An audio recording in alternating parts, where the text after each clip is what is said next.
पूनम तू काय बनवलंयस? घर बनवलं. छान बनवलंय तू घर.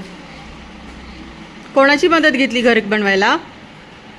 मम्मी, आणि काका. असं आहे का? अच्छा. काय काय तुझ्या घराच्या तिथं काय कल्पना आहे तुझ्या घरामध्ये तिथं? काय काय आहे तुझ्या घरामध्ये? तू काय बनवलं इथे?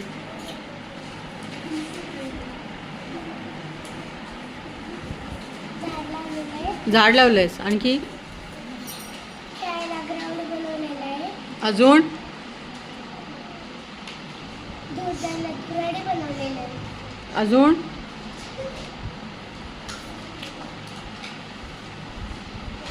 बाहेर यायला जायला दरवाजा बनवलेला. इथे अच्छा. धुरासाठी पण काहीतरी केलंयस तू. दुराडे. धुराड्याचं काय होतं? काय होतं धुराड्यानी? घरात दूर असला की बाहेर जातो. अरे वा छान. टाळ्या वाजवा तिच्यासाठी सगळेजण.